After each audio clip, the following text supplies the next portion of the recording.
فرضت على كتابه الكريم بقوله يهتدي المهتد. أعوذ بالله السميع العليم من الشيطان الرجيم من همزه ونفخه ونفخه. يا أيها الذين آمنوا اتقوا الله حق تقاته ولا تموتن إلا وأنتم مسلمون. وقال تعالى في آية أخرى وتزودوا فإن خير الزاد التقوى واتقون يا أولي الألباب. وقال تعالى في آية أخرى ولا يزالون يقاتلونكم حتى يردوكم عن دينكم إن استطاعوا. وقال في آية أخرى إنما وليكم الله ورسوله والذين آمنوا ومن يتولى الله ورسوله والذين آمنوا فإن حزب الله هم الغالبون. وقال رسول الله صلى الله عليه وسلم وهو الصادق الوعد الأمين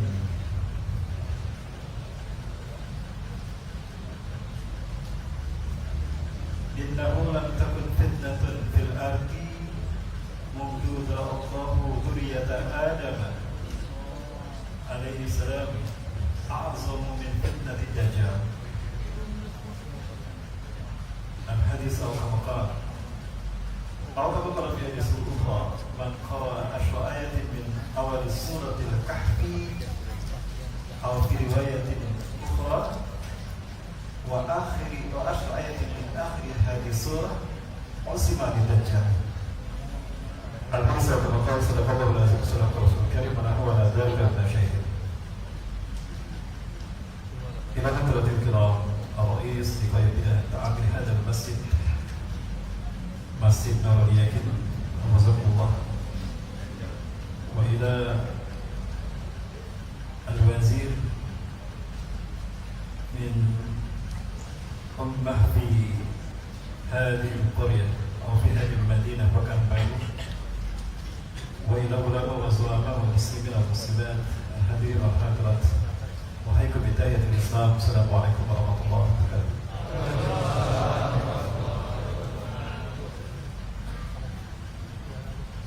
Tidak ada kata yang bisa saya ucapkan terlebih dahulu melainkan syukur kepada Allah. Puja puji hanya untuk Allah. Betapa malam hari ini sebagai pertemuan terakhir dalam safari dakwah saya di Pekanbaru. Betapapun kita saat ini berada dalam kongkungan pandemi COVID-19, namun tidak mengurangi semangat kita dan amaliyah kita secara istiqomah, yaitu kajian majelis ilmu tetap kita adakan. Karena kita yakin berkumpulnya kita di masjid lebih baik daripada berkumpulnya kita di mall. Betul Bapak Ibu? Maka jika di mall diizinkan, maka masjid wajib diizinkan. Maka kita berani mengatakan mereka yang melarang kita, artinya mereka yasudduna sabilillah, yasudduna nasa sabilillah, menghalang-halangi manusia dari jalan Allah. Kenapa demikian? Rasulullah memberikan jaminan siapapun yang berkumpul di masjid untuk menuntut ilmu, ada jaminan surga. Lalu adakah jaminan surga bagi mereka yang berkumpul di mall? Tidak ada. Logika sehat ini harus kita pakai. Mohon maaf, jadi serius ini. Maka insya Allah, apakah ada keyakinan ketika kita menjaga Allah, maka Allah akan menjaga kita. Rasulullah SAW mengatakan sebagai nasihat kepada Abdullah bin Abbas, tapi hukumnya atau tidak? Ihfazillah yahfazuka. Jagalah Allah dalam dirimu, maka Allah akan menjagamu. Jika kita sudah menjaga Al-Quran dan Sunnah, maka Allah akan menjaga kita. Ihfazillah tajidhu tujahaka. Jagalah Allah, maka Allah akan menjadi solusi apapun problematika masalah dalam hidupmu. Maka kita yakin pandemi COVID-19 ini sebetulnya merupakan momentum yang tepat bagi kita untuk membuktikan Islam solusi apapun kesulitan pada manusia, termasuk pandemi ini. Ya. Kita lihat Belanda, negara yang memiliki tokoh-tokoh yang sangat alergi dengan Islam, fobia dengan Islam. Sebut saja Geert Wilders, seseorang yang ingin menjadi pejabat di Belanda, sombong luar biasa. Tapi kesombongannya tidak tampak begitu pandemi COVID-19 melanda negaranya. Dan dia tidak bisa berkata apapun ketika Islam zahir di sana. Azan berkumandang di Belanda. Berlin adalah negara yang wilayah yang dulunya negara Jerman Timur, itu komunis. Ya, tapi azan berkumandang di sana. Sampai ada azan berkumandang, tapi nggak tahu orang-orang dari mana azan berkumandang, karena di situ tidak ada masjid. Dan terbukti ketika ayat Al-Quran dibacakan, virus COVID-19 ini dia tidak aktif, mengecil. Dan ini menjadi testimoni yang diyakini hatta oleh orang-orang non-muslim di Amerika. Dan terbukti ketika Donald Trump bersama para senat seluruh Amerika di Kongres Amerika ini berkumpul ketika akan melakukan sidang senat, dibuka dengan bacaan tilawah Quran, dengan tilawah Quran. Ini artinya momentum bagi kita untuk menunjukkan Islam tanpa penilangan. Terakhir di India, ya, sebelum pandemi ini kita menyaksikan bagaimana Muslim India dibantai habis oleh mayoritas Hindu di sana. Ini bukti kalau kita minoritas habis kita. Tapi kalau kita minoritas aman dunia. Tapi ketika COVID-19 terjadi, umat Islam yang tadinya dibantai itu malah mendonorkan darahnya untuk mereka yang terkena COVID-19. Dan itu diterima hingga akhirnya situasi berbalik. Nah, artinya Bapak Ibu dan Allah, harusnya ini menjadi momentum bagi kita untuk menunjukkan Islam solusi peradaban. Artinya masjid jangan sepi, masjid jangan kosong, tapi harus penuh dengan ibadah. Betul? Takbir. Jadi semangat begitu. Banyak tadi makannya banyak Bapak Ibu, jadi saya semangat begitu. Yang sama itu saya sampaikan kepada Allah, Ketua Masjid Nurul Yakin Bapak Haji Muhammad Fathul Hadi yang dirahmati Allah. Yang saya hormati dia sampaikan kepada Allah Bapak Dr. Anas Ahmad MSI, anggota DPR RI Komisi 8. Kebetulan tadi sudah kita ngobrol bersama pengalaman kami ke Komisi 8 beberapa tahun belakang, menyampaikan dokumentasi tentang bahaya Syiah di Indonesia. Ya, satu dokumen sudah dikirimkan ke DPR RI Komisi 8 dan kami disambut oleh Wakil Ketua Komisi 8 saat itu Bapak Sharif Mujahid, Dr. Sharif Mujahid. Dengan saya hormati dan saya berikan ke arah Bapak Ketua RT, RW dan tokoh masyarakat sekitar yang sama-sama hadir. Wabil khusus pada para ulama dan ulama hadirin kaum muslimin muslimat Allah. Berbicara tentang Dajjal, akan ada banyak persepsi, akan ada banyak pendapat karena memang Dajjal ini merupakan fitnah. Jika hari ini dia merupakan polemik di antara kita yang menimbulkan adanya perbedaan pandangan, itu wajar. Di zaman para nabi dan rasul saja, sosok Dajjal ini menjadi misteri. Ya, kenapa demikian? Ya, karena memang Allah sengaja tidak menampilkannya secara letterless di dalam Al-Quran. Ya, tidak secara qat'i dari berbicara tentang Dajjal dalam hal sosok pribadinya, sehingga wajar saja jika ini menjadi satu polemik. Namun betapapun ini menjadi perbedaan pendapat, semestinya tidak membuat kita terpecah. Semestinya tidak membuat kita merasa membenarkan diri sendiri dan menyalahkan pendapat orang lain.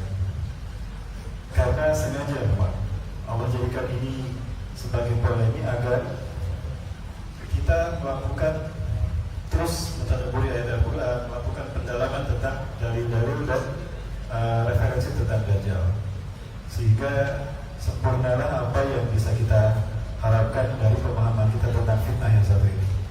Kenapa demikian? Sebagaimana dalam hadis yang ditakhrij oleh di dalam kitab Sahih Jami' As-Saghir ya, nomor 13.833, Syekh Al-Albani mengatakan bahwa hadis ini sahih. Ya. Ini dinukilkan hadis tentang Dajjal sebagai fitnah yang luar biasa. Yang di dalam hadis ini Rasulullah SAW mengatakan, innahu lam takun fitnatun fil ardi, sesungguhnya tidak ada fitnah di muka bumi. Mundu dara Allahu dzurriyyata Adam, sejak Allah menciptakan anak cucu Adam di muka bumi ini, a'zamu minad Dajjal, a'zamu min fitnatid Dajjal, lebih besar dari fitnah Dajjal. Artinya fitnah Dajjal ini menjadi peringkat pertama. Ya. Saking dahsyat efek buruk yang ditimbulkannya, maka dia menjadi fitnah tertinggi dibanding fitnah-fitnah yang lain. Ya.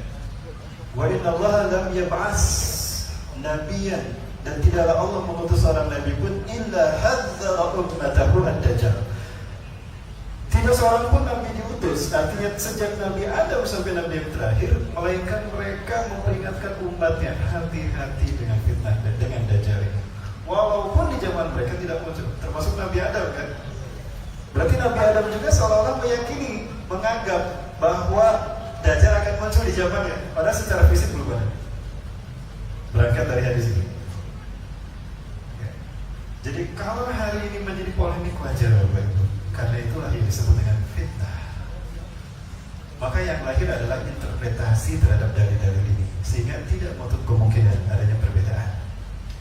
Nah, saya tidak menyatakan orang yang berbeda pendapat dengan saya, dan saya tidak mengklaim pendapat saya yang paling benar. Tidak. Inilah hasanah Islam. Yang terbaik adalah kita berkumpul bersama-sama, lalu kita sharing pendapat itu dan kita buat satu maklumat bersama. Seperti ini pandangan para ulama tentang Dajjal. Maka itu aman, sehingga tidak membuat kita terpecah. Bapak Ibu rahmati Allah SWT. Ini mohon maaf prolognya dulu. Waktu kita panjang Bapak Ibu. Baik. Bapak Ibu rahmati Allah SWT. Ini mic-nya yang ini apa yang ini Pak? Yang ini. Ya, ini saya agak susah untuk ini. Bapak Ibu rahmati Allah SWT. Jika berbicara sebuah kompetisi atau pertandingan, terdengar Bu? Enggak. Yang ini terdengar? Oh iya baik. 1, 2, 3. Jika kita bicara sebuah pertandingan Bapak Ibu yang ditunggu-tunggu, boleh saya berdiri Pak ya? Boleh. Saya berdiri aja. Kasihan nih Bapak Ibu depannya, nggak kelihatan aja.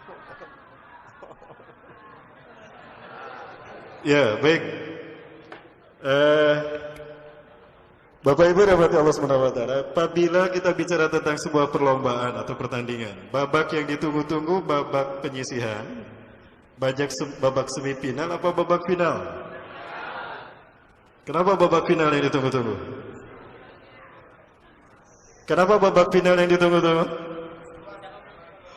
Babak yang menentukan siapa pemenang yang sesungguhnya, betul? Kemudian, apalagi alasannya? Kenapa babak final yang ditunggu-tunggu? Kalau babak final, babak penentuan siapa yang menang dan siapa yang kalah, berarti pemainnya pemain cadangan apa pemain yang terbaik? Pemain yang terbaik. Hari ini kita berada di ujung peradaban manusia. Today we are in the last episode of the human civilization. Hari ini kita berada dalam peradaban yang terakhir dari peradaban manusia. Hari ini merupakan pertarungan antara hak dan batil yang sesungguhnya. Demi Allah, risalah yang dulu diperjuangkan oleh para nabi dan rasul, risalah tauhid, hari ini berhadapan dengan berbagai macam ideologi yang sebetulnya merupakan milah yang satu. Apapun casing mereka, kapitalisme, zionisme, komunisme, hinduisme, budaisme, dan isma yang lainnya, mereka berkumpul menjadi satu dan mereka berhadapan dengan tauhid. Betul Bapak Ibu? Maka jika babak final, sekali lagi, yang keluar adalah yang terbaik, baik dari kalangan mereka pejuang kebenaran ataupun dari mereka pejuang kebatilan. Bapak Ibu rahmati Allah, dan kita yakin yang menang pasti Allah Azza wa Jalla. Ya, dan pasukan Allah. Tadi ayat yang saya baca dalam surat Al-Maidah. A'udzubillahi minasyaitonirrajim. Innama waliyukumullahu wa rasuluhu walladzina amanu. Sesungguhnya pemimpin kalian, pelindung kalian, penolong kalian adalah Allah, Rasulullah dan orang-orang beriman. Wa may yatawallallaha wa rasulahu walladzina amanu, dan siapa yang menjadikan Allah, Rasulullah, orang-orang beriman sebagai pemimpinnya, pelindungnya, penolongnya, maka mereka yang pasti menang. Dan hizbus syaitan pasti kalah. Maka artinya akan tiba saat di hadapan kita, kalau tidak di hadapan kita, mungkin anak cucu kita, di mana peradaban lain selain Islam itu akan hancur lebur porak-poranda secara dramatis. Akan tiba saat di mana kita akan menyaksikan kapitalisme akan kembali ke tempat asal mereka, komunisme akan kembali ke tempat asal mereka, dan isma yang lain pun sama. Dan itulah saat di mana Islam zahir di seluruh dunia. Namun sebelum menuju itu Bapak Ibu, babak final ini harus kita hadapi. Dan yang kita hadapi adalah sang kampiun kesesatan itu sendiri, iblis dan dajjal, yang secara nyata tidak muncul di hadapan para nabi dan rasul. Hari ini muncul di hadapan kita nanti. Berarti pertarungan ini pertarungan yang paling bergengsi. Bukan hanya mempertaruhkan reputasi para nabi dan rasul, bukan semata mempertaruhkan reputasi Rasulullah sebagai nabi dan rasul yang terbaik, tapi yang kita pertaruhkan dalam pertarungan ini adalah reputasi Allah sebagai satu-satunya Tuhan. Kenapa demikian? Karena sosok yang dihadapi, duo kampion kesesatan iblis dan Dajjal, mereka mengaku Tuhan. Jadi nama baik Allah yang dipertaruhkan. Inilah kenapa dikatakan babak final, dan pasukan yang memperjuangkannya adalah pasukan yang terbaik. Maka jangan heran jika banyak yang berguguran dari pasukan kaum muslimin ketika pertarungan ini terjadi. Ya. Pada saat itu kata Rasulullah SAW, umat Islam ini akan terpecah menjadi 3. Yang pertama as-sulusul ula, sepertiga pertama dari mereka, alladzina yanfiru min hadhil ma'rakah, min tilkal ma'rakah. Orang-orang yang berlari dari pertarungannya sesungguhnya. Humul ladzina la yaqbalullahu taubatahum abadan. Mereka adalah orang-orang yang Allah tidak menerima taubat mereka selamanya. Wa hum khaliduna fin nari jahannam, dan mereka kekal di neraka jahannam. Wasulusuhum tsaniyah, dan sepertiga yang kedua dari mereka, alladzina kutilu fitilkal ma'rakah. Orang-orang yang gugur di pertarungan ini. Wahum afdalu syahadai fil alam yaumaidin, dan mereka adalah syuhada terbaik hari itu. Wa thuluthumul akhirah, dan sepertiga yang terakhir, alladzina atahumun nusrah wan najah. Orang-orang yang Allah berikan pertolongan dan kemenangan. Fahum la yuftanuna abadan, mereka tidak akan terkalahkan selamanya sampai hari kiamat. Pertanyaannya, kita mau termasuk yang mana? Sepertiga yang pertama, yang kedua, atau yang ketiga? Berarti yang pertama bukan pilihan kita, betul? Tempoh hari pilihan kita sama, yang pertama bukan pilihan kita? Maaf, keseletat Bapak Ibu. Tolong di-delete ya. Bapak Ibu rahmati Allah Subhanahu wa taala, kembali kepada permasalahan tentang Dajjal. Baik, Bapak Ibu rahmati Allah. Al-Qur'an adalah wahyu Allah yang menjadi pedoman hidup kita, dan Al-Quran ini syumul, komprehensif, integral. Dia menyentuh semua aspek kehidupan kita.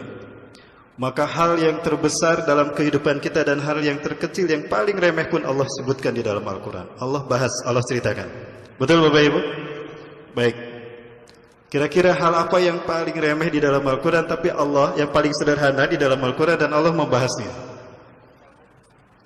Tentang nyamuk, kemudian tentang apa lagi? Tentang nyamuk saja Allah bahas, tentang lebah, tentang laba-laba Allah bahas. Jika laba-laba saja dibahas di dalam Al-Quran, lalu bagaimana dengan fitnah yang terburuk yang akan membahayakan manusia? Apakah tidak dibahas dalam Al-Quran? Mungkin tidak. Halo Bapak Ibu, ada? Mungkinkah nyamuk dibahas dalam Al-Quran sampai orang-orang kafir bertanya, ada apa maksud Allah menjadikan nyamuk sebagai perumpamaan? Itu menganggap remeh mereka. Tapi Allah bahas dalam Al-Quran. Nyamuk saja dibahas. Mungkinkah perkara yang paling dahsyat fitnahnya tidak dibahas dalam Al-Quran? Mungkin tidak Bapak Ibu? Tidak mungkin. Maka dari itu ada tidak pembahasan tentang Dajjal dalam Al-Quran? Halo? Ada ini Bapak Ibu? Gimana Bapak Ibu? Ada tidak pembahasan tentang Dajjal dalam Al-Quran? Ada. Cuma Allah sengaja tidak langsung, tidak secara letterless ya, menyebutkannya, tidak secara qat'i, tapi Allah menuntut kita untuk mentadaburinya. Maka saya melakukan metode kiasi Bapak Ibu. Apa maksudnya? Contohnya begini, maksud metode kiasi adalah kita memperbandingkan dengan sesuatu yang dibahas tapi dari efeknya sama. Baik, Al-Quran tidak membahas tentang narkoba, betul? Seperti apa hukumnya narkoba? Narkotika tidak dibahas dalam Al-Quran. Tapi Al-Quran membahas tentang sesuatu yang mirip narkoba bahayanya, yaitu khamar. Karena khamar ini dibahas dalam Al-Quran, dan khamar sifat dan efek buruknya sama dengan narkotika, maka para ulama mengkiaskan hukum khamar ini kepada hukum narkotika. Sehingga jika khamar haram, narkotika pun haram. Baik, tentang Dajjal dibahas secara letterless itu di Quran atau di hadis? Di hadis. Baik, hadislah yang menyebutkan kata-kata Dajjal. Dan ini ada hadisnya contohnya. Dan kita tahu Rasulullah SAW tidak berkata-kata berdasarkan nafsunya. Ya, surat An-Najm ayat 3, ayat 2 dan 3. A'udzubillahi minasyaitonirrajim. Wa ma yantiqu 'anil hawa in huwa illa wahyu yuha. Dan tidaklah Muhammad sallallahu alaihi wasallam berkata dengan hawa nafsunya, melainkan sesuai dengan wahyu yang diwahyukan padanya. Artinya, ketika Rasulullah berbicara tentang Dajjal, wahyu bukan? Baik.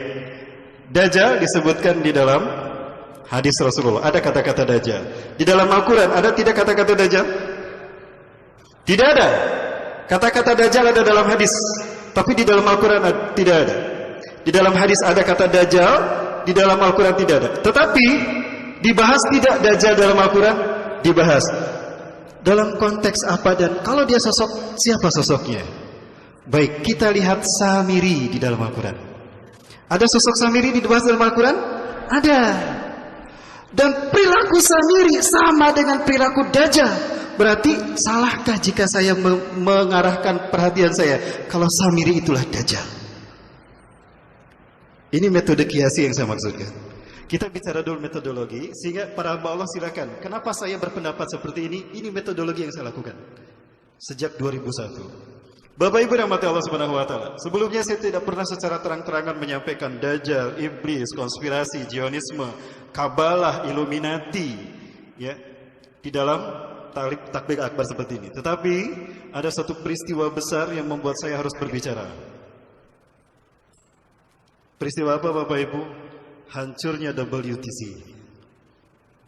Saya dan teman-teman berkumpul, ya, kita mengerahkan semua pemikiran kita, potensi kita untuk mencari tahu ada apa di balik WTC. Kenapa?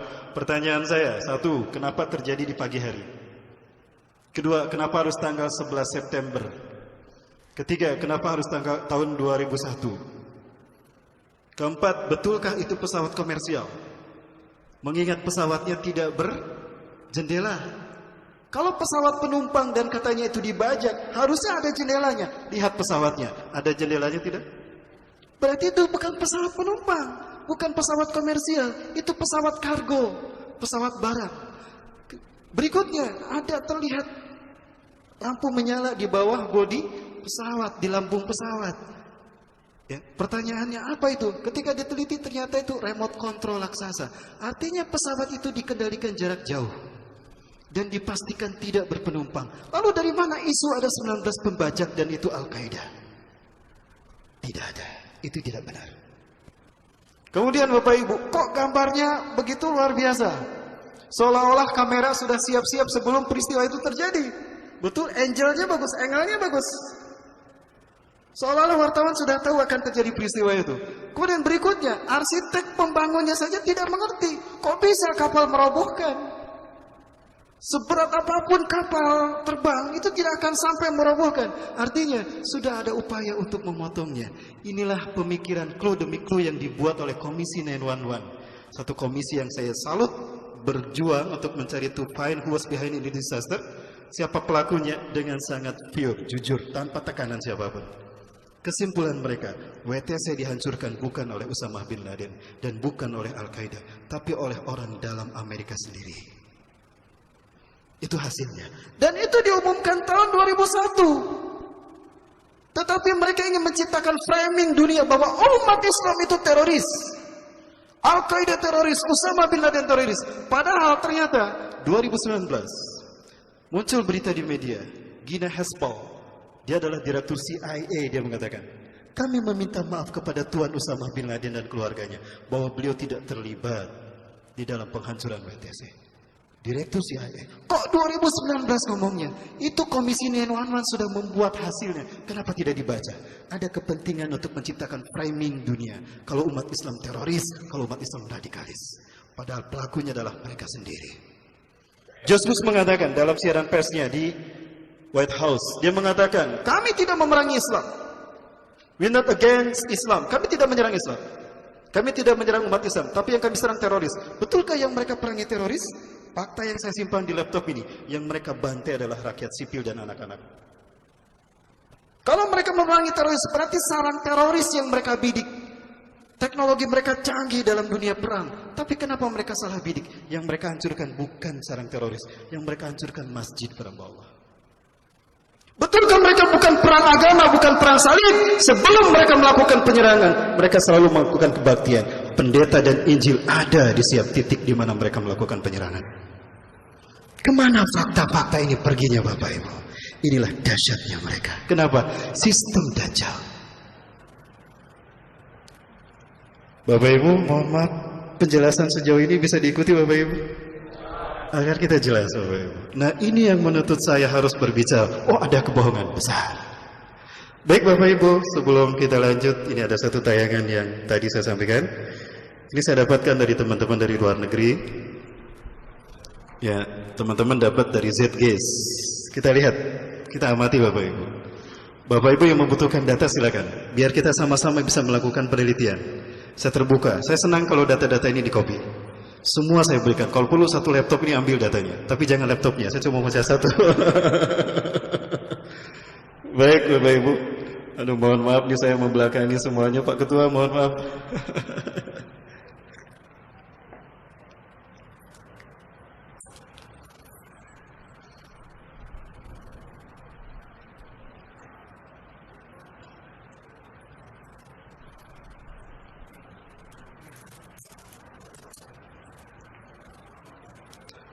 Saya minta whiteboard bisa?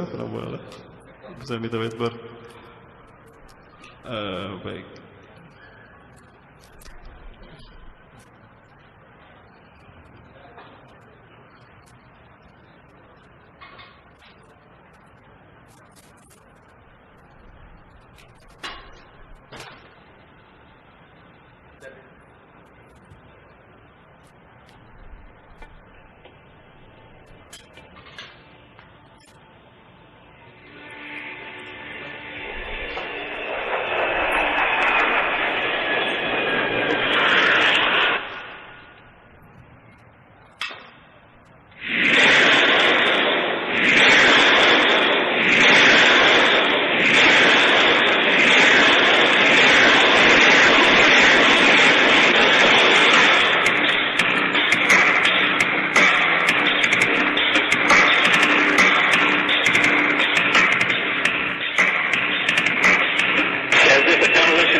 Anybody who's ever watched a building being demolished on purpose knows that if you're going to do this, you have to get at the under-infrastructure of a building and bring it down.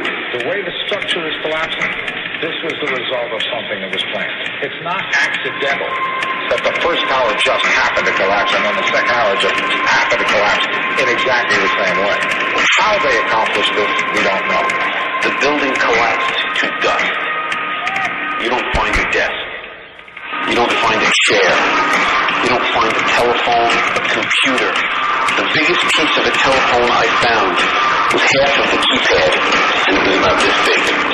What happened to the concrete? Was pulverized from river to river. It was rough powder, 2-3 inches thick. The concrete was just pulverized. In addition to those pictures we've all seen too much on television before, when a building was deliberately destroyed by world-class dynamite to knock it down.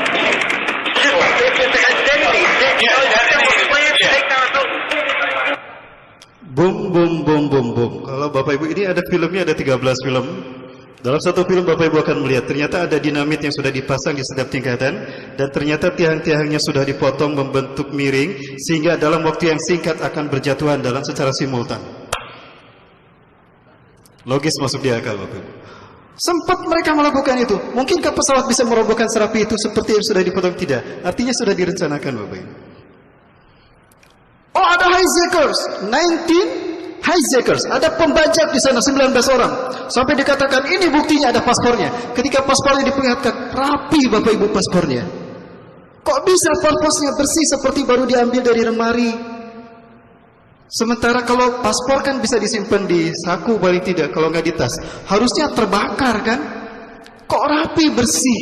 Lucu Bapak Ibu. Dan tahukah Bapak Ibu? Saya bertanya Bapak Ibu, WTC terjadi tahun berapa?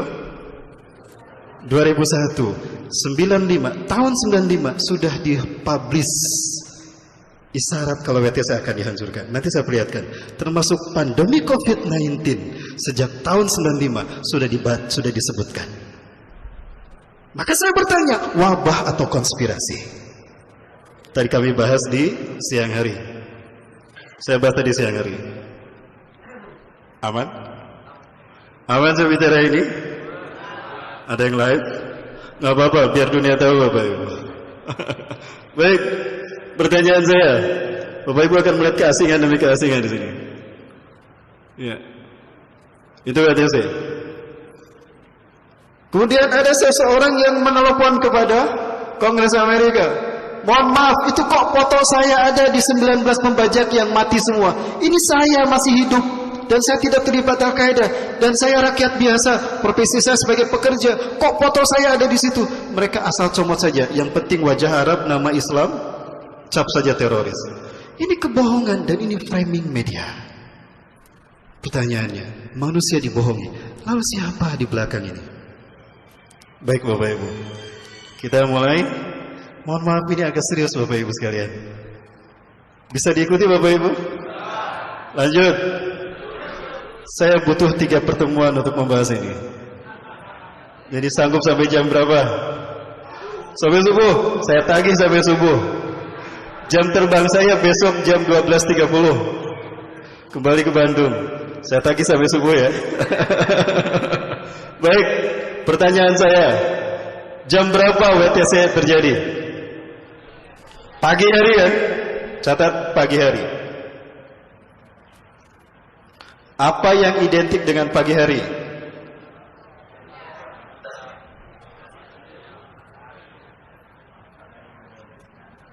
Matahari terbit, betul? Catat matahari terbit. Berikutnya, tanggal berapa terjadinya? 11 September. 11 September. Tapi mereka menuliskannya tidak seperti itu. Ketika menyebutkan tanggal, mereka selalu bulan dulu. 911. Ketiga, tahun berapa terjadinya? 2001. Kenapa harus 2001 Bapak Ibu? Jumlahkan 9 tambah 1 tambah 1 berapa? 11. WTC kalau dilihat dari jarak jauh, tinggi tidak? Seperti angka berapa? Itu momentum pertemuan iblis dan Dajjal di segitiga Bermuda. Mereka mengaku sama-sama sebagai Tuhan yang maha tinggi dan kembar. Yang satu tampak, yang satu tidak tampak. Itulah kata-kata Ajazil iblis. Ketika Allah takdirkan dia bertemu dengan Samiri di segitiga Bermuda. Muhammad Isa Daud dalam bukunya Dajjal akan muncul dari segitiga Bermuda mengatakan demikian. Hari ini adalah hari yang aku tunggu-tunggu sejak Allah menurunkan aku dari surga, di mana aku dipertemukan dengan saudara kembarku. Peristiwa ini terjadi di negara mana? Amerika. Amerika disebut juga sebagai negara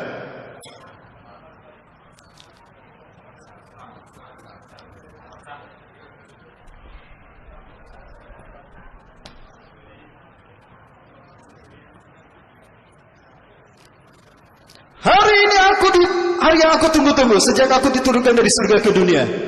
Karena aku dipertemukan dengan saudara kembarku. Kenapa Ajazil mengatakan saudara kembar? Wah, pembahasannya panjang. Kenapa saudara kembar? Satu, sama-sama dilahirkan di negara, di kota, di desa, di negeri yang dihancurkan oleh Allah atas perintah Allah melalui tangan malaikat Jibril. Sama-sama diselamatkan oleh malaikat Jibril. Ajazil ketika Al-Haris dipalin di Syam, Palestina, dihancurkan, dia diselamatkan. Saat itu dia masih balita, dibawa ke alam malaikat, maka hidup bersama malaikat. Yang namanya malaikat tidak pernah berbuat dosa, maka seumur hidupnya iblis Ajazil tidak pernah berbuat dosa. La ya'sullaha tarfata 'ainin madam hayatihim. Tidak pernah berbuat maksiat sedikit pun selama dia hidup bersama para malaikat. Setiap 1000 tahun gak pernah maksiat sedikit pun, naik tuh derajatnya. Hatta ya'tadil bi syafaratil kiramil bararah, sampai sejajar dengan malaikat yang 10 dan selihting sama Jibril. Saking takwanya Ajazil. Dosa pertama yang dia lakukan, tidak mau sujud kepada Nabi Adam AS atas perintah Allah. Di saat itu dia mendapatkan gelar iblis. Sedangkan buka tafsir Al-Baqarah ayat ke-30 atau tafsir surat Al-Kahfi ayat 24 kalau tidak salah terkait dengan iblis, tafsir Ibnu Katsir yang saya buka. Baik Bapak Ibu, bisa diikuti? Itu iblis dibawa ke alam malakut. Samiri sama-sama dilahirkan di negeri yang dihancurkan Allah. Samirah dinamakan Samiri, dikaitkan dengan Samirah. Imam Bukhari karena lahir di Bukhara. Nawawi Al-Bantani karena lahir di Banten, URB dari Bandung Al-Bandungi. Kalau ada ustadz dari Pekanbaru, Pekanbarui. Karena lahir di Samiri. Samirah sama dengan Al-Haris, kampung halaman Ajazil. Maksiat, mungkar, ingkar tidak ditoleran lagi oleh Allah. Hancurkan Jibril. Ketika malaikat Jibril akan menghancurkan, Samiri masih balita, Ajazil juga masih balita. Kalau Ajazil dibawa ke alam malakut, Samiri dibawa ke sebuah pulau. Ada penelitian pulau yang disebutkan yang dimaksudkan adalah Pulau Socotra di Laut Yaman, ujung Jazirah Arab. Di pulau ini banyak keajaiban. Nanti saya perlihatkan sedikit deskripsi dari gambar atau gambaran dari pulau ini, Bapak Ibu. Baik, Bapak Ibu rahmati Allah Subhanahu wa taala. Sekarang kita bahas Bapak Ibu sekalian. Jadi angka 11 ini menggambarkan berdirinya WTC. Satu hal yang menarik Bapak Ibu. Baik, saya perlihatkan di sini. Saya mengamati saat itu pada peristiwa WTC terjadi. Saya sedang belajar Microsoft, mendalami siapa Bill Gates. Dan sampailah pada kesimpulan kalau Bill Gates ini adalah bagian dari Kabalis, bagian dari Illuminati. Belakangan kita tahu dia berada di balik pandemi COVID-19 kan? Betul Bapak Ibu? Terbukti sekarang. Dulu ada orang mencibir saya. Sekarang mana cibirannya? Sudah terbukti kan kalau dia Yahudi? Saya tidak heran kalau ada orang yang tadinya tidak terkenal, tiba-tiba terkenal. Dalam bidang apapun, politik, entertain, bisnis, ekonomi, apapun. Ya, karena sistem yang berlaku sekarang adalah sistem Dajjal. Siapapun bisa terkenal mendadak, siapapun bisa maju mendadak, sukses bisa mendadak, asalkan menjadi bagian dari sistem. Betul? Ya. Itu Bapak Ibu, bisa diikuti termasuk Bill Gates. Ada satu simulasi yang saya lakukan. Ini sekali lagi hanya simulasi saja, sebagai wacana saja, tapi ini bisa menjadi clue untuk memahami ini Bapak Ibu.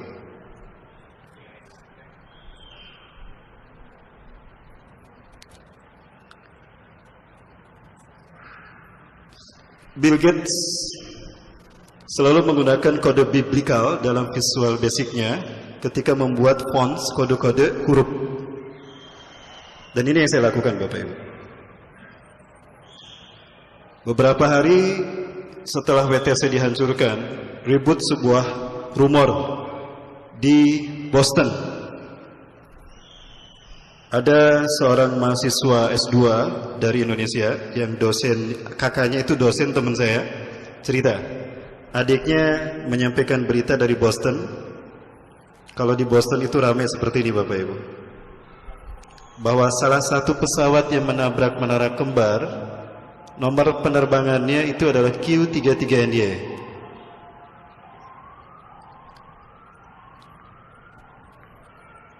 Tadi saya katakan Bill Gates menggunakan teori menggunakan kode biblikal dalam membuat font dari ini berapa? Maaf. Nggak bisa. Baik.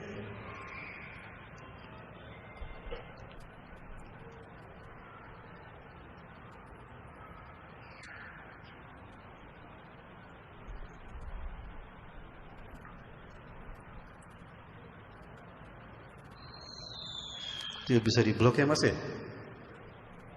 Bisa tolong dibantu Mas, kenapa tidak bisa diblok ya? Iya. Ini nggak muncul Pak, bloknya Pak. Harusnya bisa diblok ya. Sebentar Bapak Ibu. Ini kelihatan ada bloknya muncul nggak? Tuh kan, nggak ada ya.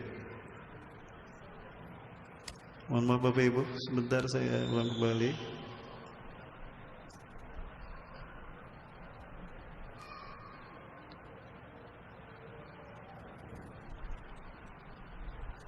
Nggak jelas Bapak Ibu.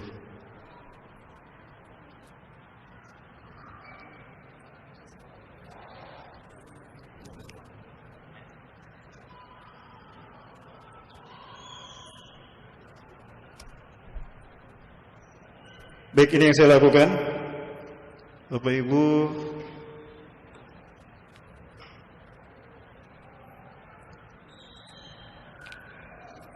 beredar rumor di Boston kalau Q-33 ini adalah salah satu nomor seri penerbangan salah satu pesawat yang menabrak menara utara WTC. Yang saya lakukan adalah yang kedua ini saya rubah fontnya ke Wingdings.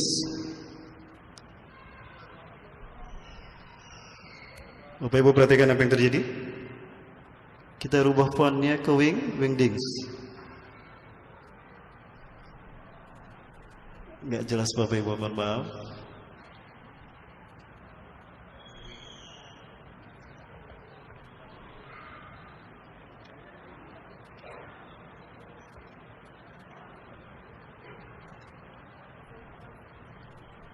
Perhatikan apa yang terjadi Bapak Ibu. Apa yang terjadi? Q-33 ini berubah menjadi pesawat yang menabrak bangunan yang sama. Dan itu dibajak, ini simbol bajak laut kan? Pertanyaan saya, kenapa simbol bajak laut tengkorak? Bukankah Yudas Iskariot setelah dikuburkan, setelah disalib, di saat itu dia kehilangan mata kanannya dan dia dikuburkan oleh orang-orang yang Romawi, dan Barnabas menyaksikan kalau dia dikuburkan dan dia yakin kalau dia adalah Dajjal. Maka setelah 3 hari 3 malam Barnabas menggali kuburan Yudas Iskariot. Itu terjadi di Bukit Golgota. Golgota artinya tengkorak. Dan bajak laut mata kanannya pecahkan. Berapa matanya bajak laut? 1 apa 2? Yang satu selalu ditutup kan? Dajjal matanya berapa? Dan di mana Dajjal dibajak? Dikuburkan di Bukit Golgota. Ini hanya simulasi, clue. Tapi itu clue. Baik, yang ini seolah-olah memberitahukan pada kita bahwa pesawat yang dibajak, yang menabrak menara kembar itu dibajaknya adalah oleh, pertanyaannya, setiap harinya berapa orang Yahudi yang kerja di WTC? Banyak kan? Tapi satu pun tidak ada yang menjadi korban. Karena Mossad sudah memberitahu, jangan ngantor, karena itu akan kami hancurkan. Maka tidak ada seorang pun orang Yahudi yang menjadi korban. Itu pertanyaan kami. Baik, berikutnya Bapak Ibu sekalian, yang ketiga, yang berikutnya saya rubah fontnya ke Wingdings.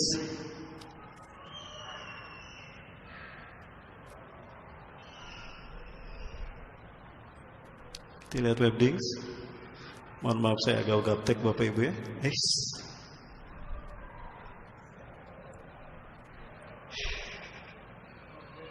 Aduh, nggak bisa ini. Nggak ada.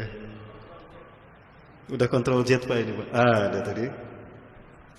Yang ini saya rubah fontnya ke Wingdings. Dan apa yang terjadi Bapak Ibu?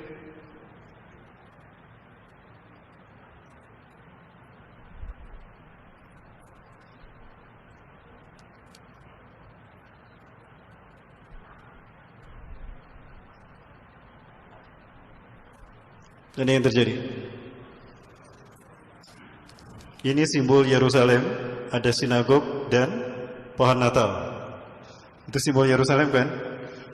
Kalau ini sinagoga identik dengan Yahudi, kalau pohon Natal identik dengan, lalu apa simbol yang identik dengan Islam? Simbol yang identik dengan Islam Bapak Ibu? Betul? Ini simbol yang identik dengan Islam. Pertanyaan saya, betulkah ini simbol Islam? Setahu saya ini adalah bulan dan ini matahari. Quran surat Fussilat. A'udzubillahi minasyaitonirrajim. Wa min ayatihi al-lailu wan-naharu wasyamsu wal-qamar. Dan sebagian dari tanda kekuasaan Allah adalah malam, siang, bulan dan matahari. La tasjudu lisyamsi wala lil-qamar. Jangan kamu sujud kepada matahari dan bulan. Wasjudu lillahi alladzi khalaqahunna. Sujud itu kepada Allah, alladzi khalaqahunna, yang menciptakan mereka. In kuntum iyyahu ta'budun. Hal kau memang kamu kalian pada Allah menyembahnya. Sesuatu dalam dunia arsitektur. Buka illuminati.com. Mereka mengatakan, kami menguasai dunia adalah melalui 2 ranah. Ranah arsitektur dan media visual. Arsitektur. Dalam terminologi arsitektur, sesuatu yang di atas kubah adalah sesuatu yang diagungkan. Ma fawqal kubbata fahuwal mu'azzam. Segala sesuatu yang ada di atas kubah adalah yang diagungkan. Sementara banyak masjid menyimpan bulan bintang di atas kubah. Apakah itu mereka mengagungkan bulan dan bintang? Padahal yang berhak diagungkan adalah Allah. Betul Bapak Ibu? Tunjukkan dalilnya kalau simbol Islam itu bulan bintang. Maka di sini sekalipun bulan bintang simbol Islam secara umum, di sini tidak ada. Segitiga. Ini saya tidak mengatakan sebagai simbol Dajjal. Fitnah kalau segitiga saya katakan sebagai simbol Dajjal. Segitiga milik siapapun Bapak Ibu. Betul? Ya.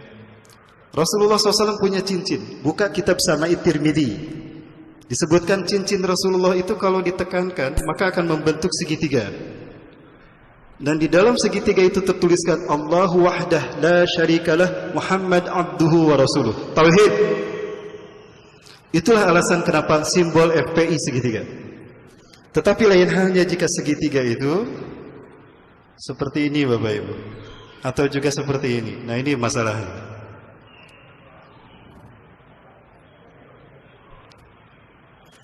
Ini Bapak Ibu sekalian yang mati Allah. Tadinya Allahnya diganti dengan satu mata. Yang matanya satu? Ya. Baik. Lalu apa hubungannya dengan matahari? Matahari adalah benda langit yang unsur terbesarnya apa Bapak Ibu?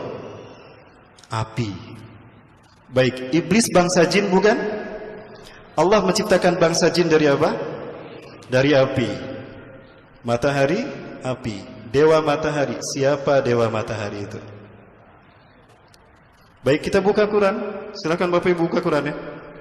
Surat Ali Imran ayat 51, surat Maryam ayat 36, dan surat Yasin ayat 60-61. Bapak Ibu, setiap kali kita sholat selalu berdoa kepada Allah, ihdinas siratal mustaqim. Betul? Minimal 17 kali. Apa arti siratal mustaqim? Jalan yang lurus. Seperti apa konteks pemahaman yang jelasnya? Masih blunder jalan yang lurusnya. Baik Bapak Ibu, buka tadi Quran, boleh dibacakan Mas? Surat Ali Imran ayat 51. Ada mik? Yang keras saja Mas. Oke. Baik. Oke, mohon maaf Pak Bang Arif. Ali Imran 51. Bapak Ibu kita perhatikan. Ini clue kita. A'udzu billahi minasy syaithanir rajim. Innallaha rabbi wa rabbukum fa'buduh. Hadza siratun mustaqim. Baik, bunyi ayatnya yang sama, Maryam 36. Surat 19 ayat 36. Kita aktif sama-sama Bapak Ibu membuka. Pahala membaca Quran dari mushaf beda dengan pahala membuka Quran dari gadget Bapak Ibu. Kemarin kita bahas hukum membaca Quran dari gadget. Karena nonton yang porno juga dari gadget kan. Tempat yang kita lihat melihat yang porno, kita lihat Al-Quran. Sama tidak? Berfaedah tidak? Berpahala tidak? Barokah tidak?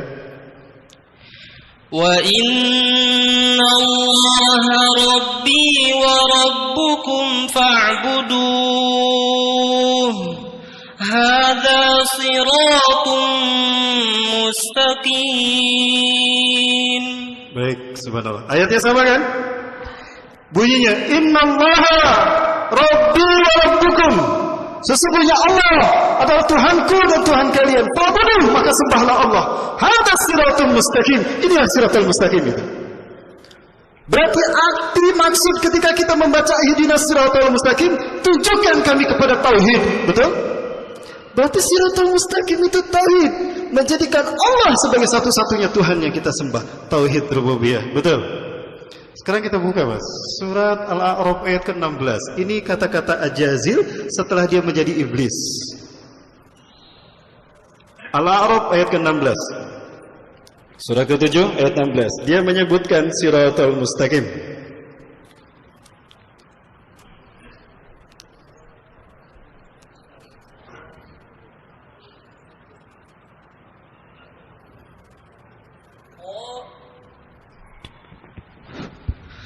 قال فبما أغويتني لأقعدن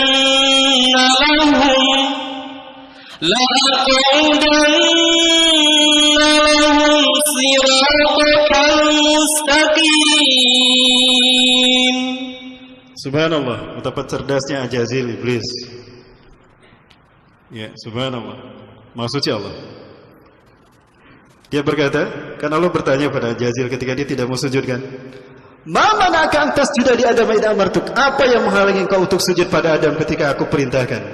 Sombongnya keluar. Ana khairu minhu. Aku lebih baik dari Adam ya Allah.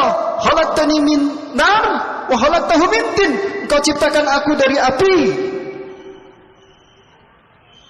Dan engkau ciptakan Adam dari tanah. Aku lebih baik dari dia. Sombong kan? Itu dosa pertama yang dia lakukan. Tapi baru walaupun itu dosa yang dia lakukan tidak musuh pada Nabi Adam, Allah beri gelar iblis. Tidak mau sujud. Kapan kita melaksanakan sujud? Kalau bukan pada sholat. Betul Bapak Ibu? Lalu orang yang tidak sholat berarti tidak sujud kan? Berarti dia mengikuti sunnah siapa? Ajazil tidak sujud disebut iblis. Nah yang tidak sholat? Saya nggak ngomong ya. Maka tidak salah kalau sholat menjadi rukun kedua setelah syahadat. Dan kenapa rukun Islam kelima haji?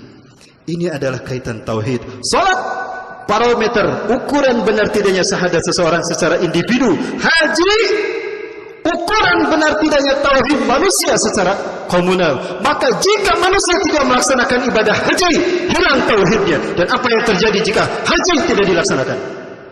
Tahun ini ada yang berangkat haji dari Indonesia tidak? Allahu Akbar. Berhasil apa yang diinginkan oleh iblis dan dajjal. Konspirasi.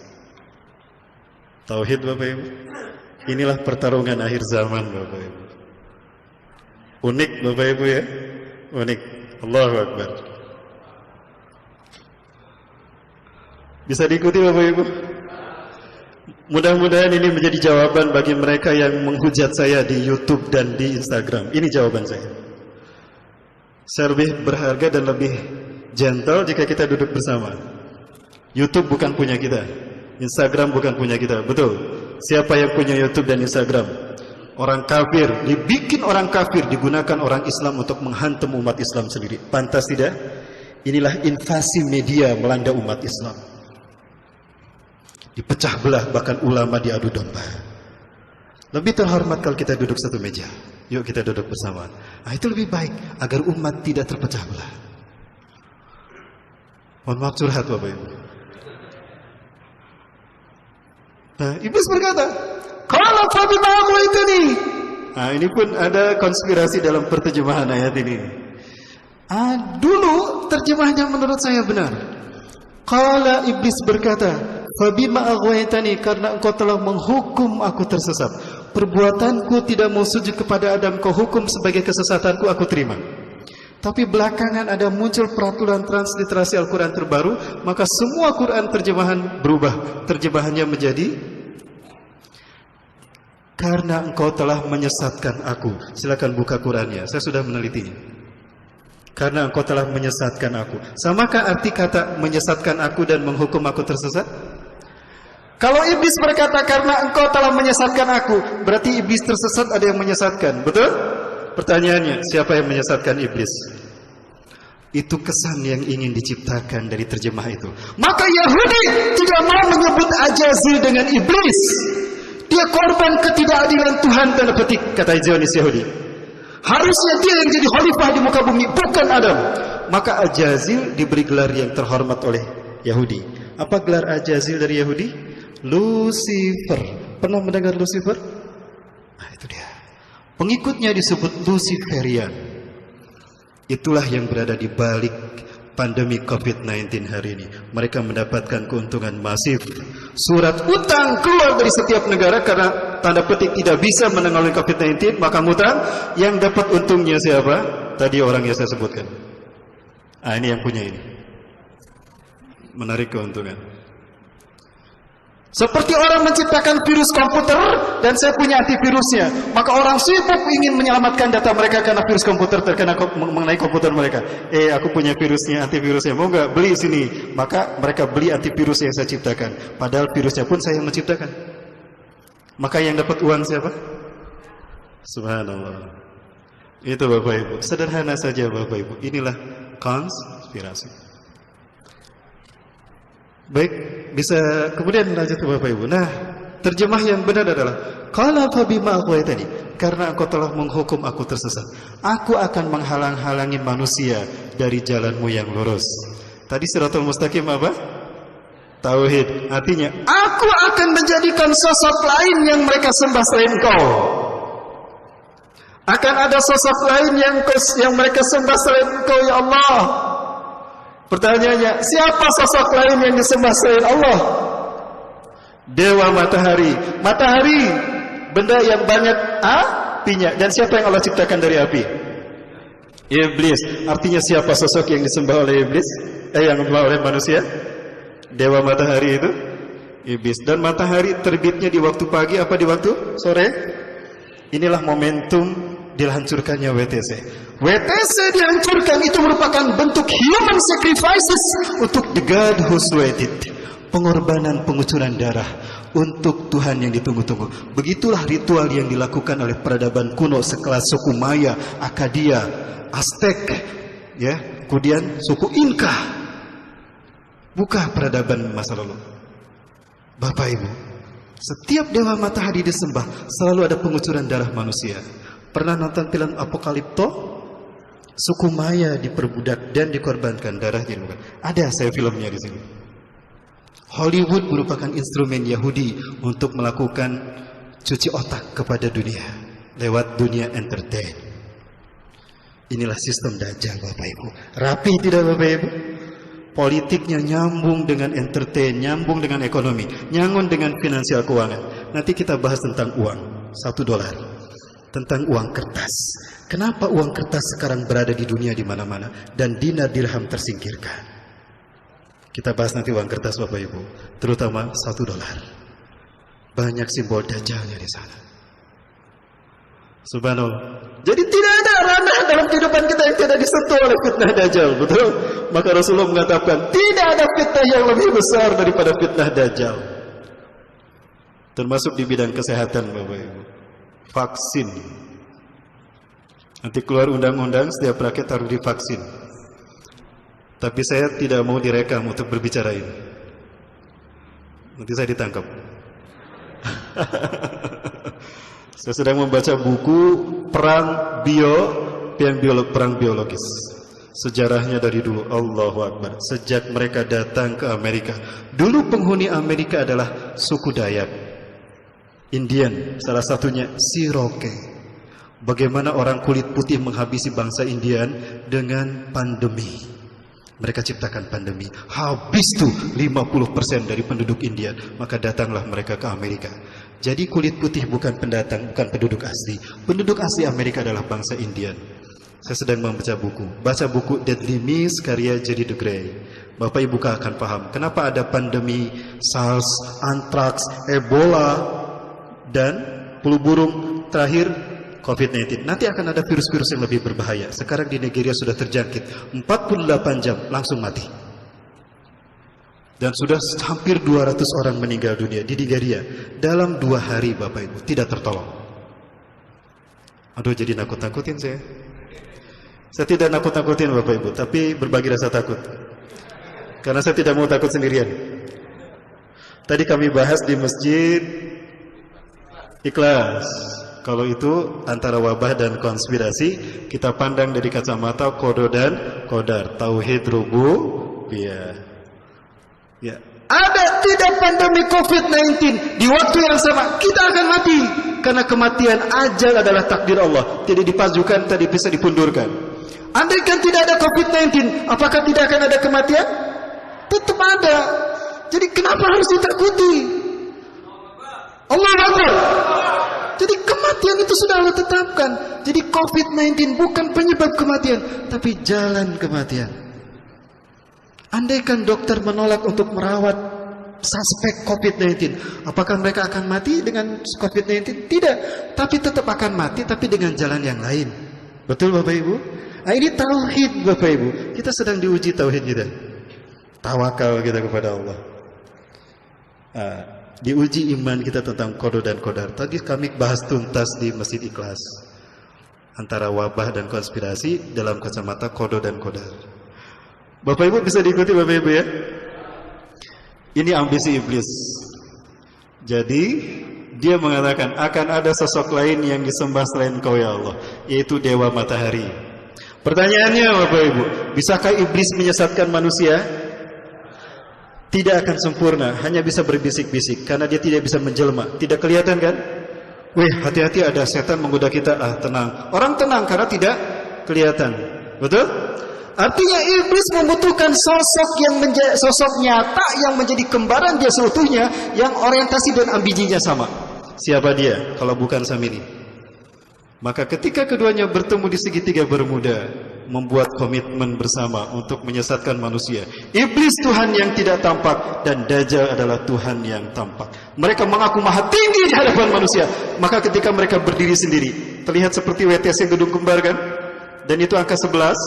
Angka 11 kalau diurai adalah 911. Kebakaran, telepon 911. Bencana, telepon 911. Ya, ada musibah, 911. Maka manusia dibikin bergantung dulu kepada 911, tidak kepada Tuhan. Itulah cara mereka yang sangat sederhana, membuat kita lupa kepada Tuhan kita yang sesungguhnya. Maka yang disebut manusia adalah, baik Bapak Ibu, saya agak capek harus minum dulu, tapi sambil saya minum, Bapak Ibu kita lihat yang satu ini, jangan kemana-mana, tetap bersama saya yang salah satu ini. Masih ada waktu? Masih ada waktu ya?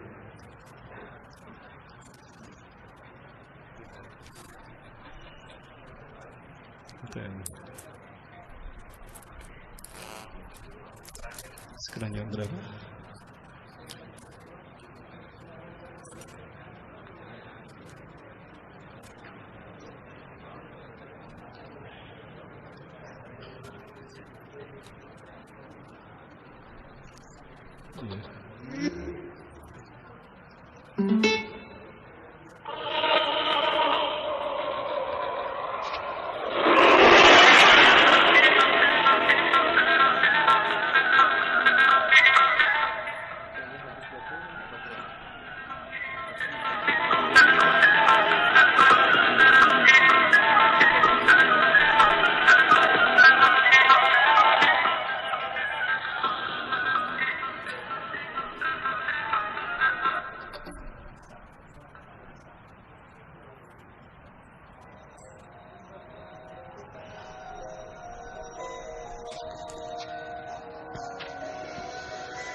Baik, ini bantahan kami. Ya, saya sepakat dengan apa yang dikatakan oleh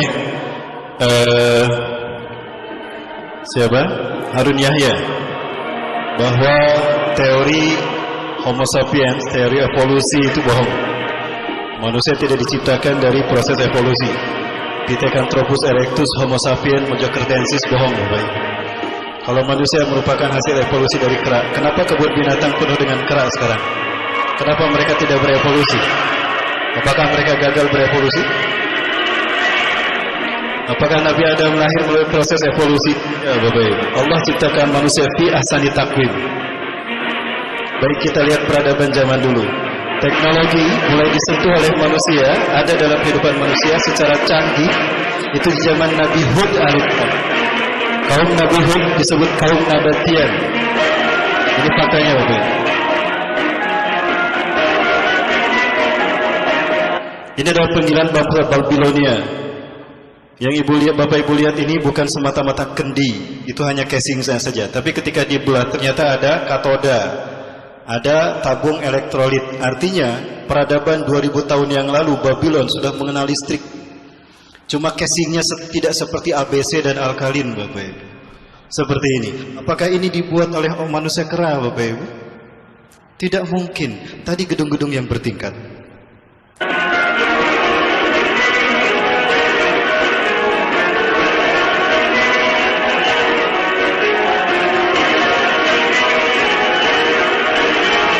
Dan betulkah manusia sudah berjuta-juta tahun yang lalu ada dalam bentuk Pithecanthropus erectus Homo sapiens? Artinya manusia dari dulu mengalami zaman kuno dulu, Paleolitikum, lalu ada Mesolitikum, ada Neolitikum, ada Megalitikum, zaman batu, perunggu, besi dan sebagainya. Tidak, Bapak, itu pembodohan. Pembodohan. Jangan diajarkan pada kita.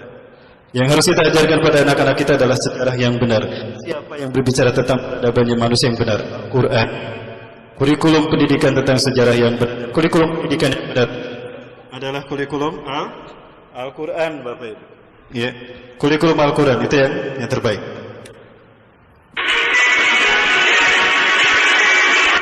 Ini adalah plakat Berlin, peninggalan bangsa Sumeria 2000 tahun yang lalu atau 2500 tahun yang lalu. 2500 tahun yang lalu ada plakat seperti ini. Kalau kita lihat gambarnya mirip gambar-gambar apa? Mungkinkah zaman 2500 tahun yang lalu orang berpikir tentang helikopter, kapal selam, kapal terbang? Mungkin? Berarti mereka sudah mengenal peradaban, Bapak. Jadi tidak benar adanya teori evolusi. Sepakat, Bapak Ibu?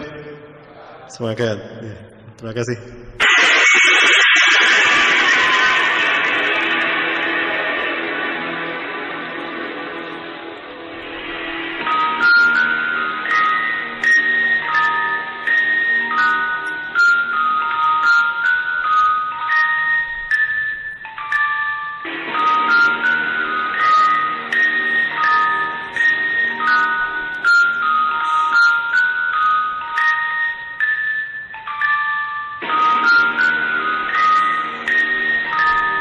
Nah, inilah Bianca Rocknya.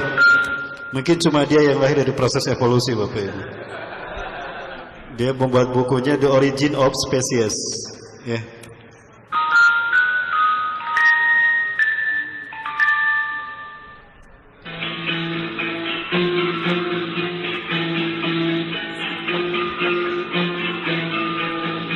Yang benar, tidak ada masa Paleolitikum, Mesolitikum, Neolitikum, Megalitikum, tidak ada.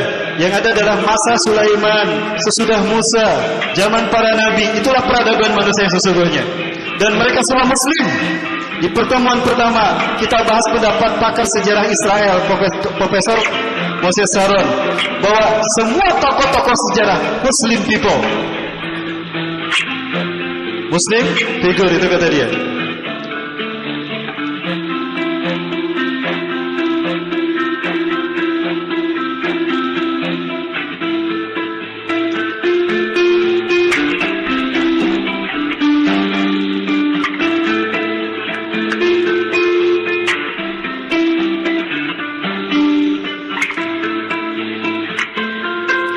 Suksesi kepemimpinan para nabi terus berganti dari nabi kepada nabi.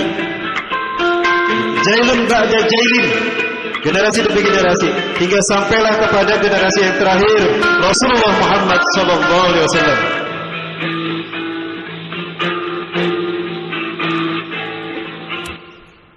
Ya, ini semua dibuat ribuan tahun yang lalu. Apakah ini dibuat oleh manusia purba? Tidak mungkin, Bapak Ibu.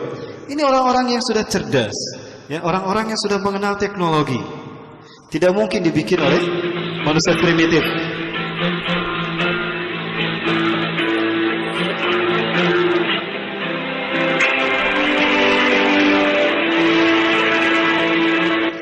Ustaz, kan ada bukti fosilnya ribuan tahun yang lalu, jutaan tahun yang lalu.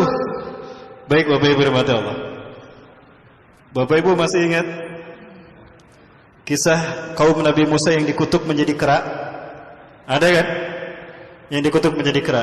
Nah, mereka malu dikutuk menjadi kera. Ada yang berpendapat betul-betul menjadi kera, ada yang mengatakan karakternya saja seperti kera. Saya sependapat juga dengan mereka yang mengatakan benar-benar menjadi kera. Karena malu mereka mengisolasi diri, pergi ke tempat yang terpencil. Tinggallah mereka di sana sebagai manusia kera. Lalu Allah hukum mereka, Allah balikan, Allah benam mereka di dalam bumi. Dibalik yang di atas menjadi bawah, di bawah menjadi di atas. Seperti itu Allah menghukum kaum Sodom dan Gomorrah kan? Sehingga unsur karbon bebatuan yang sudah jutaan tahun yang lalu berada di atas dan mereka di bawah terkubur. Seolah-olah mereka sudah jutaan tahun yang lalu. Sederhana Bapak Ibu.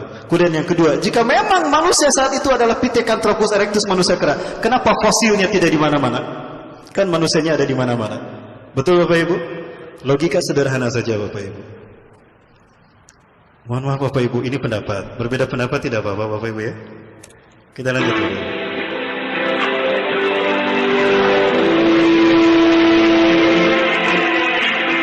Terus berganti nabi dengan nabi. Kula mahalakan nabi yang khalafahu nabiun ba'duh. Setiap kali seorang nabi wafat, maka diganti nabi berikutnya. Maka muncul nabi berikutnya.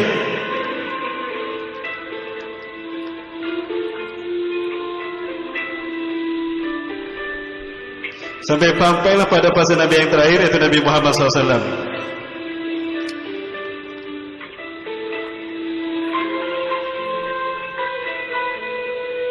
Dan Rasulullah SAW menyebutkan fase beliau itu ada 5. Takunu nubuwatu fikum masyaallah an takuna, summa yarfa'u idza syaa yarfa'ha, summa takunu mulkan khilafatan ala minhajin nubuwah, masyaallah an takuna summa yarfa'u idza syaa yarfa'ha, summa takunu mulkan adan, masyaallah an takuna summa yarfa'u idza syaa yarfa'ha, summa takunu mulkan jabariyatan, masyaallah an takuna summa yarfa'u idza syaa yarfa'ha, summa takunu khilafatan ala minhajin nubuwah, thumma sakat. Kemudian Rasulullah diam. Ada yang menakwilkan hadis ini, diam artinya kiamat. Jadi sejak Rasulullah sampai ke kita ada 5 fase. Nubuwah 610 sampai 623 ya. 632 ya. Kemudian fase khilafah ala minhajin nubuwah yang kedua 632 sampai 661, Khulafaur Rasyidin 30 tahun, Sumatakunu mulkan adhan dari 661 sampai 1924. Turki Utsmani, dari dinasti Abbasiyah mulkan sampai Turki Utsmani 1924. Sumatakunu mulkan Jabariyatan, lalu muncullah mulkan Jabariyah 1924 sampai hari ini. Hari ini kita berada di fase yang keempat. Sumatakunu khilafatan ala minhajin nubuwah. Yang kelima kata Rasulullah, fase khilafah ala minhajin nubuwah. Ini Rasulullah menyebutkan khilafah adalah kehendak Allah.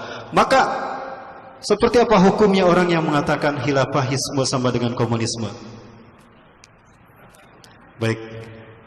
Summa sakat, setelah khilafah Rasulullah diam. Ya. Artinya zaman selesai menurut mereka. Tapi saya tambah dengan hadis yang lain, tidak selesai Bapak Ibu. Ada fase yang ke-6. Ya, ada fase yang ke-6. Baik Bapak Ibu, saya gambarkan seperti ini, tapi nanti juga dibahas Bapak Ibu.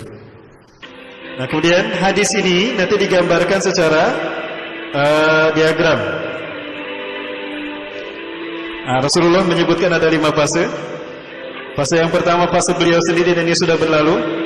Fase yang kedua fase Khulafaur Rasyidin al-Mahdiin 30 tahun. Al-khilafatu fi ummati salasuna sana summa mulkun ba'da dzalik. Khilafah di masaku hanya 30 tahun.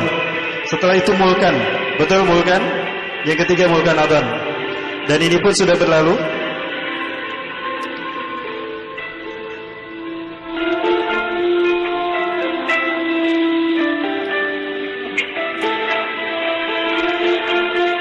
Dan inilah fase yang keempat, fase di mana kita berada hari ini. Dan di fase inilah fase yang terburuk, karena fitnah terburuk Dajjal akan muncul di sini. Karena di fase yang kelima Dajjal tidak akan muncul. Dajjal sudah mati. Dajjal sudah mati. Karena di fase yang kelima Islam zahir seluruh dunia.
Itu Bapak Ibu rahmati Allah. Jadi sudah tuat lihat dari iblis sampai hari ini. Singkat saja Bapak Ibu. Tapi sayang sekali waktunya tidak cukup Bapak Ibu ya. Sudah jam 10 ini. Kita belum berbicara tentang lalu seperti apa dan di mana Dajjal hari ini. Ya Bapak Ibu, ternyata beberapa katedral di Eropa sudah mulai membahas hadis-hadis akhir zaman.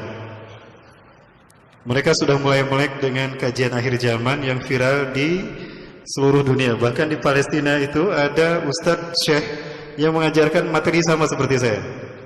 Saya bertemu dengan beliau di Masjidil Aqsa pada Asar. Kita audiensi dengan beliau di pesantren beliau sendiri. Saya juga menyampaikan tentang akhir zaman. Itu Dr. Yusuf Abu Sunaina. Intinya Bapak Ibu rahmati Allah, Dajjal akan muncul di saat teknologi sudah tidak ada. Nah, Rasulullah SAW sudah menyampaikan bahwa teknologi akan hilang ketika combine disaster, bencana berangkai terjadi. Dan bencana berangkai ini terjadi merupakan bagian dari proses munculnya 10 tanda besar kiamat.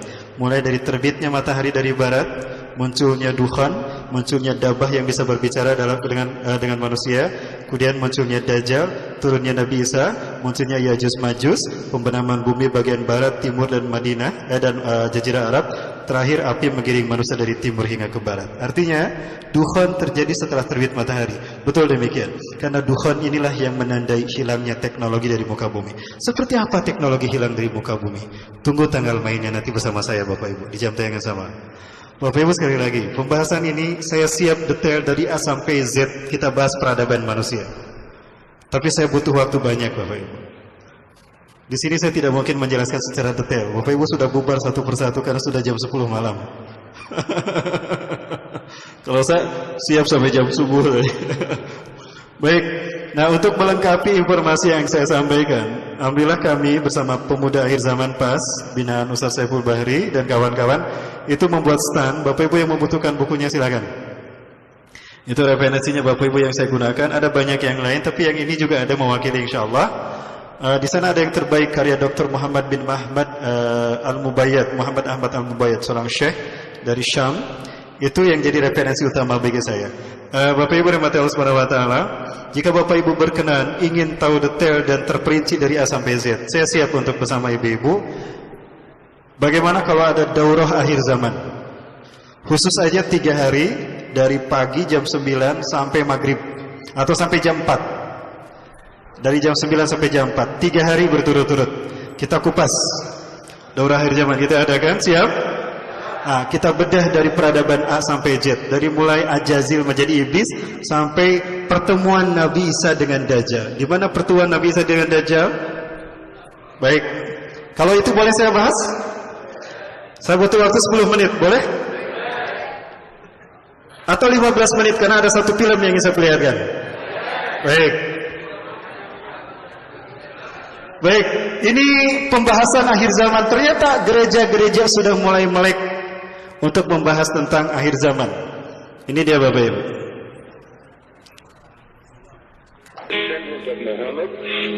He will be an unparalleled, unequal leader. He will come out of a crisis of turmoil. He will take control of the world. He will establish a new world order. He will destroy all who resist him. He will invade many nations. He will make a 7-year peace treaty with the Jews. He will conquer Israel and massacre the Jews. He will establish Islamic world headquarters at Jerusalem. He will rule for 7 years, establish Islam as the only religion. He will come on a white horse with supernatural power. He will be led by all people on earth. So Jesus will return. Yes, Muslims believe that Jesus will come again. They believe in the return of Jesus. Not the true Jesus. The Jesus of Islam, not God, didn't die, didn't rise, didn't provide a sacrifice for sin. But he does return. He's a prophet. And he comes back and he has one purpose when he comes back, and that is to assist and aid the Mahdi. He returns, listen to this, as a radical Muslim. He comes back as a radical Muslim. will arrive, by the way, at a minaret near Damascus. And he will come back holding the wings of two angels who flew him down to meet the gathering army of the Mahdi. In the east, the army of the Black Flag. Jesus, when he comes back, will pray to the Mahdi, who is greater than he. He will acknowledge the Mahdi as his Lord. He will make a pilgrimage to Mecca. He will worship Allah, and thus he will lead all Christians who will follow him to reject their notion of Jesus and accept the real Jesus, who is nothing but a prophet and a man. He will establish worldwide Sharia law. He will become the greatest Muslim evangelist, and he will be the final witness on the day of judgment against non-Muslims. Christians everywhere will affirm that they were wrong, that the gospel is wrong, the New Testament is wrong, he didn't die, he didn't rise, he isn't God, he isn't the Son of God. He himself will come back and point out how wrong we've been. He will correct all misinterpretations and all misrepresentations. Let me quote what the literature says. He will shatter crosses. That's metaphoric for the destruction of the church. A symbol of Christianity being placed in the church. He will kill pigs. He will abolish the tax on non-Muslims because there won't be any living non-Muslims. Can't tax dead people. And then he will do one more thing. He will kill the Islamic Antichrist. He will kill the Islamic Antichrist. Then he will die and be buried by Muhammad, but not until he has destroyed Christianity by revealing who he really is. One of the writings says he espouses the cause of the Mahdi. He is the Mahdi's executioner. He is the Mahdi's enforcer. He is the Mahdi's prophet. And it is he who kills the Antichrist. That leads me to the third person. The Antichrist will show up. The Muslims call him Dajjal. He is the great deceiver. He comes to earth on a mule, and he's blind in one eye. He is an infidel. He is a false miracle worker. This Antichrist, this Islamic Antichrist. But you know who he claims to be? He claims to be Jesus, the Son of God. He claims to be deity. He will attempt to stop the Mahdi and the true Jesus, but the true Jesus will slaughter him. This is their view of the true Christ. Our Jesus is their Antichrist. Our Antichrist is the... Baik Bapak Ibu rahmati Allah, subhanallah. Gimana Bapak Ibu? Sudah mulai nyambung pembahasan kita tentang Dajjal. Sayang sekali, saya inginnya membahas tentang kenapa harus 2001 Bapak Ibu. Begini, titik balik matahari. Tadi kita sudah membuat clue bahwa ternyata Dewa Matahari itu siapa? Ajazin. Dan dia butuh sosok yang nyata yang menjadi kembaran dia sepenuhnya. Muncullah Dajjal. Mereka bertemu di segitiga Bermuda. Mereka mengklaim sebagai Tuhan. Simbol Tuhan itu segitiga. Iblis dia tinggal di langit, maka segitiganya ke bawah. Dajjal pun ingin berkuasa seperti penguasa langit. Keduanya bertemu di segitiga Bermuda. Kalau keduanya bertemu menjadi duit tunggal, seperti apa simbol pertemuan mereka?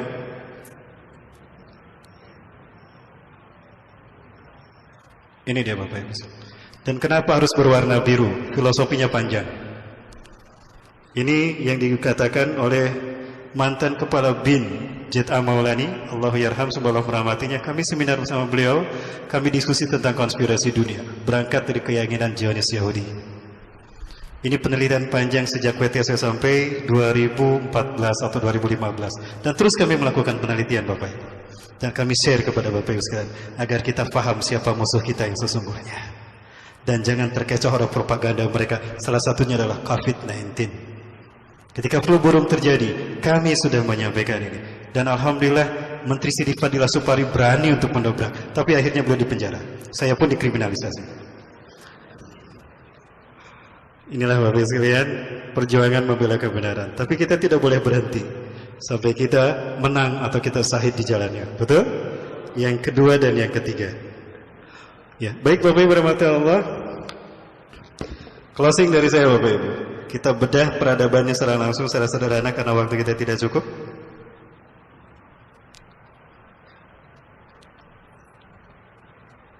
Ya, ini saya ambil dari berbagai kitab, Bapak Ibu, mulai dari Atlas Tarikhil Anbiya wal Mursalin, Atlas Sejarah Para Nabi dan Rasul karya Syekh Sami bin Abdillah Al-Maglus, kemudian Qisasul Anbiya wal Mursalin karya Al-Hafiz Imam Ibnu Katsir rahimahullah, kemudian juga nanti Pak dipoto-nya karena ini belum sempurna, ada gambar-gambar nanti yang akan saya tampilkan. Ya, kita bedah sekarang sampai pertemuan Nabi Isa dengan Dajjal. Di mana bertemunya Nabi Isa dengan Dajjal? Di Aleppo. Aleppo perbatasan dengan Turki. Saat itu Turki dikuasai oleh Bani Rum. Hum yastami'una tahta samani raraya. Bani Rum Eropa, kemungkinan NATO, mereka membawa 80 bendera. Satu bendera 12.000 pasukan. Berarti berapa jumlah Eropa yang menguasai Turki? 1 juta. Pertanyaannya, perang apa yang menyebabkan Turki dikuasai Eropa? Apakah klaim Erdogan atas Hagia Sophia dan klaim Erdogan akan menguasai Al-Aqsa setelah Hagia Sophia? Berarti Erdogan membawa umat Islam pada perang besar melawan Israel, betul? Apakah itu yang akan membuat nanti pasukan 80 bendera Bani Rum itu akan menguasai Turki? Lalu Imam Mahdi dan pasukannya bertahan di Aleppo. Di mana Aleppo? Halab. Kenapa harus Aleppo? Karena disitulah terdapatnya masjid tempat turunnya Nabi Isa alaihissalam. Artinya, di hadapan kita akan ada peristiwa-peristiwa besar Bapak Ibu. Sudah siap menghadapinya? Pandemi COVID-19 hanyalah pembukaan. Dan ada yang lebih dahsyat daripada itu. Selamat datang di pertarungan akhir zaman Bapak Ibu. Inilah yang tadi saya katakan babak final dari pertarungan akhir zaman. Allahu Akbar. Artinya Islam sebentar lagi akan zahir Bapak Ibu. Berarti Imam Mahdi sebentar lagi akan datang. Betulkah Imam Mahdi akan datang? Baik. Yaktatilu salasatun 'inda kamzikum. Akan berperang 3 orang laki-laki di sisi perbedaan kalian, Ka'bah. Kulluhum ibnu khalifatin, 3-3-nya putra mahkota. Artinya ada seorang raja penguasa ini meninggal, lalu 3 putra mahkotanya berperang, berebut kekuasaan. Sekarang bagaimana kondisi di sana? Bagaimana kondisi Raja Salman dan Raja Salman raja yang terakhir kan? Sekarang sudah ada perebutan, mulai ribut antara putra mahkota yang satu dengan yang dua, antara MBS, Muhammad bin Salman, Muhammad bin Nayef, Khalid bin Farhan. Apakah mereka yang disebut 3 orang putra mahkota? Tapi mereka tidak berhasil menjadi raja, karena raja yang sesungguhnya adalah Al-Mahdi. Kapan Al-Mahdi dibaiat? Di musim haji. Fayamkusu fil ardi sab'ata sanawat aw 80 sanawat, yakni hajjajan. Sab'an aw 80 hajjajan. Al-Mahdi akan tinggal bersama umat Islam 7 tahun, 8 tahun atau 8 kali musim haji. 7 kali 8 musim haji. Artinya dibaiat di musim haji. Dan hanya sedikit yang berbaiat kepadanya. Wa adadul ladina yubayyuna ka'adadi ahli Badarin. Dan pasukan yang berbaiat kepada Al-Mahdi seperti pasukan Badarku, antara 313 sampai 315. Kok sedikit yang berbaiat? Karena yang beribadah haji sedikit. Apa yang menyebabkan ibadah haji hanya sedikit? Apakah tahun ini? Nah, wallahu a'lam bishawab. Saya tidak mengatakan itu. Nanti saya disebut cocok lagi. Salahkah jika saya meneliti seperti ini Bapak Ibu? Tujuannya apa? Agar kita hati-hati dan kita menetapkan posisi kita di mana, agar kita menjadi bagian dari petarung akhir zaman tadi. Samakah petarung dengan penonton? Beda. Mau ikutan atau mau nonton? Tadi saya sudah bicara tentang Indonesia, betul? Di mana saya bicara tentang Indonesia? Rasulullah tidak menyebut Indonesia, tapi Rasulullah menyebutkan merah putih. Dan saya sebutkan syekh-syekh yang saya temui di Syam sana, di Palestina sana. Mereka mengatakan Indonesia. Sudah saya bahas di mana? Di Masjid Ikhlas. Saya bahas itu tadi di Masjid Ikhlas tentang arti merah putih dalam hadis Rasulullah dan pandangan para ulama. Artinya jika Erdogan kalah karena memang Turki akan dikuasai oleh 80 bendera tadi, kemungkinan NATO, maka merah putih yang akan melanjutkan. Betul? Allahu Akbar. Ibabillah Bapak Ibu, bukalah mata hati kita. Kita sedang di ending peradaban dan kitalah pemainnya di babak final ini. Berarti pemainnya terbaik ya Bapak Ibu. Itulah, tadi saya bahas siapakah yang terbaik imannya di akhir zaman. Jawabannya bukan nabi, bukan rasul, bukan malaikat, tapi mereka yang hidup di akhir zaman, yang memperjuangkan Quran dan Sunnah. 5 menit lagi Bapak Ibu. Bukan, ini perkiraan sekali ya Bapak Ibu. Rasulullah di Madinah, Rasulullah SAW bersabda, la tushaddu rihal ila salasatil masajid.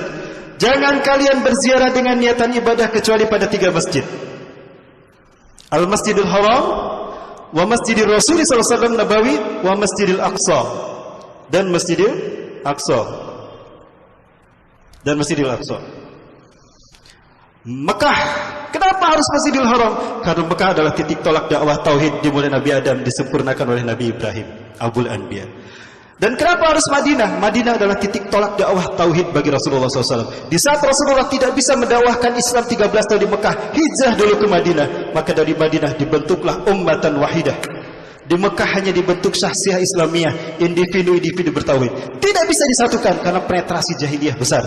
Kafir Quraisy besar tantangannya. Maka hijrah dulu ke Madinah. Di Madinah dibentuk ummatan wahidah. Maka ketika kuat terjadilah Fathul Mekah. Mekah dan Madinah dikuasai kaum muslimin. Tersebar Islam sampai ke Pekanbaru. Betul? Baik. Sekarang Mekah dan Madinah terus terang saja ada dalam kekuasaan mereka. Maka dari mana titik tolak dakwah tauhid untuk membebaskan Mekah dan Madinah? Dari Masjidil Aqsa. Masjid Nabawi untuk Nabi yang terakhir. Lalu Masjidil Aqsa untuk siapa? Al-Mahdi. Dan klaim Erdogan sudah mengatakan, setelah Hagia Sophia, saya akan menguasai Masjidil Aqsa. Satu sikap ditunjukkan oleh Paus Fransiskus. Saya bersedih ketika Hagia Sophia menjadi masjid. Loh, kenapa bersedih Pak Paus? Kenapa Anda tidak bersedih ketika puluhan bahkan ratusan gereja berubah menjadi masjid? Anda tidak bersedih ketika jemaat Anda berbondong-bondong masuk Islam. Kenapa Anda diam saja? Lalu kenapa ketika Hagia Sophia berubah menjadi masjid, Anda bersedih? Karena Hagia Sophia simbol pertarungan peradaban. Yang pertama kali membebaskan Hagia Sophia dan menjadikannya masjid adalah seorang yang terbaik. Dalam hadis riwayat Imam Abu Daud, Rasulullah SAW bersabda, la tuftahanna al-Konstantiniyah, fala ni'mal amiru amiruha, wa la ni'mal jaisu jaisuha. Dzalikal jais. Sungguh Konstantinopel akan dibebaskan, Istanbul akan dibebaskan. Sebaik-baik pemimpin di muka bumi adalah pemimpin yang memimpin pembebasannya, dan sebaik-baik pasukan adalah pasukan yang membebaskannya. Siapa yang disebutkan Rasulullah? 25 Jumadil Ula 857 Hijriah bertepatan dengan 29 Mei 1453 Masehi, Muhammad Al-Fatih di usia yang ke-22 tahun membebaskan Konstantinopel. Dan beliau membuat surat atas namanya Yayasan Muhammad Al-Fatih, menjadikan Hagia Sophia yang sebelumnya katedral gereja menjadi masjid. Dan ini bertahan sampai 1924. Setelah 1924 Turki hancur, dijadikan museum. Pengadilan negeri Turki memutuskan Hagia Sophia dijadikan museum ilegal. Yang benar adalah masjid, maka kembalilah Hagia Sophia menjadi masjid. Maka ketika Hagia Sophia menjadi masjid, itu simbol kemenangan umat Islam atas peradaban Romawi. Betul? Sebagaimana peradaban yang menang dilakukan oleh Muhammad Al-Fatih.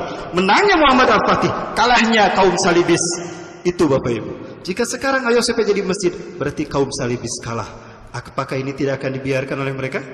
Tentu mereka tidak akan membiarkan. Artinya perang salib akan kembali terjadi. Itulah yang membuat Erdogan akan terseret pada perang besar. Tapi Erdogan sudah tahu itu pasti terjadi, maka dia berani mengatakan setelah Hagia Sophia adalah Masjidil Aqsa. Bapak Ibu, tidakkah kita mulai sedang diarahkan pada satu pertarungan peradaban yang akhir zaman ini? Sudah siap nggak? Apa artinya? Dajjal akan muncul sebentar lagi barangkali, tapi saya tidak tahu apakah muncul di zaman kita. Wallahu a'lam bishawab. Ya, pertarungan besar akan terjadi di Aleppo. Ini Turki dikuasai oleh 80 bendera atau 960.000 pasukan Bani Rum. Pertanyaan saya, jika itu terjadi di zaman kita, di zaman Erdogan, lalu kemana Erdogan? Apakah dia gugur ketika mempertahankan Turki atau dia bergabung dengan Hamas? Ya, Hamas di sini Palestina. Dan ini Suriah. Dan di sini Aleppo. Dan di sini Aleppo inilah terdapat Masjid Umawi. Kenapa disebut Masjid Umawi? Karena dibangun oleh Muawiyah bin Abi Sufyan. Inilah Masjid Umawi. Dan di masjid inilah terdapat menara putih, menara Isa bin Maryam. Disinilah Nabi Isa akan turun. Saat itu umat Islam sedang salat. Wa antum taqumuna salat al-fajr. Wa qad uqimatis shalah. Kalian sedang bersiap-siap melaksanakan salat subuh. Wa imamukum minkum. Imamnya adalah kalian, Imam Mahdi. Wa qad uqimatis shalah, dan salat sudah dikumandangkan qomatnya. Lalu Imam Mahdi meluruskan, istawu sufuwakum tarasu atadilu. Falamma yusawwu sufufahum, maka tatkala Al-Mahdi meluruskan saf salat kalian, fanazala Isa bin Maryam ala janahain malaikain indal manaratil bayda, maka turunlah Isa bin Maryam memegang dua sayap malaikat di sisi menara putih. Inilah menara putihnya menurut para ulama ahli hadis. Ada di Masjid Aleppo dan ini ada di Suriah di sini. Berarti pertemuan yang dekat antara pasukan Imam Mahdi dengan pasukan Romawi. Inilah perang menggunakan teknologi yang terakhir, di mana nuklir akan digunakan terakhir kali. Setelah itu tidak ada lagi perang nuklir karena ada hilangnya teknologi. Karena Dajjal muncul dari Khurasan. Nah, Khurasan sebelah sini. Nanti kita bahas Khurasan, Bapak Ibu. Pasukan Dajjal 70.000 orang. Itu nanti kita bahasnya. Waktu kita tidak cukup, saya janji 5 menit. Bapak Ibu, kemudian setelah Nabi Isa turun, Al-Mahdi mengatakan, "Ta'al ya Nabi Allah, sholli lana." Mari Nabi Allah, imami kami salat. Apakah Nabi Isa menjadi imam salat? Quran surat Ali Imran ayat 81-82. Nabi Isa menolak untuk menjadi imam. La, taqaddam, Imam Mahdi didorong. Taqaddam, Anda ke depan. Hadihi uqimat lak. Salat ini dikumandangkan untuk Anda. Inna ba'dakum li ba'din umara. Sebagian kalian pemimpin bagi sebagian yang lain. Tukramatul hadhil ummah, kemuliaan yang Allah berikan pada umat ini. Maka Nabi Isa salat di belakang Imam Mahdi. Surat Ali Imran ayat 81-82. Itu alasan kenapa Nabi Isa tidak menjadi imam. Kemudian selesai salat berjamaah, iftahil bab, buka pintu masjid ini. Ketika pintu masjid ini pun dibuka, maka tampaklah Dajjal dengan 70.000 pasukan Yahudi dari Isfahan, Iran. Lalu apa yang terjadi? Nantikan episode berikutnya bersama saya, Bapak Ibu. Sudah jam 10 lebih, setengah 11, Bapak Ibu. Saya siap sampai subuh, tapi tidak mungkin ya kita sampai subuh, Bapak Ibu. Sekali lagi, butuh waktu panjang untuk membahas peradaban. Karena sekali lagi, ini kita bicara tentang pertarungan peradaban. Apa yang dulu diperjuangkan para Nabi dan Rasul sekarang ada di babak final, Bapak Ibu. Ya, baik Bapak Ibu rahmati Allah. Sejauh ini bisa diikuti Bapak Ibu? Bisa. Terima kasih dan mohon maaf. Ini penelitian saya. Saya sempat membukukan Bapak Ibu. Baru 2 bab tokoh-tokoh yang saya temui meninggal dunia. Referensinya pun hilang. Saya takut untuk melanjutkan. Bukan saya pribadi, saya takut pada orang-orang di belakang saya. Mereka belum siap untuk berjuang dan gugur di medan perang. Maka cukup saya sendiri. Akhirnya saya tidak melanjutkan buku yang saya tulis. Biar saya sampaikan dari kajian ke kajian sampai saya di tempat di mana kita berjihad. Insya Allah kita akan hijrah ke bumi, hijrah para Nabi dan Rasul.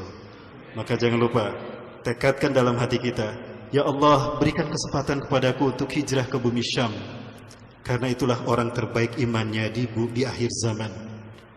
Ya, alladzina afdalu imanuhum yawma idin fi akhir zaman, humul ladzina yuhajiruna ila biladi Syam.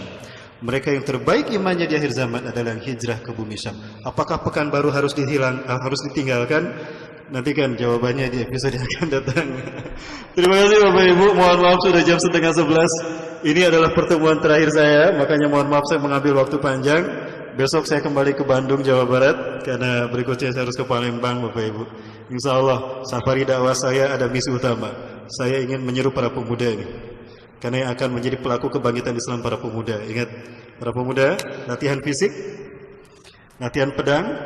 Kami sudah latihan samurai dan panah, Pak, di Bandung, Pak.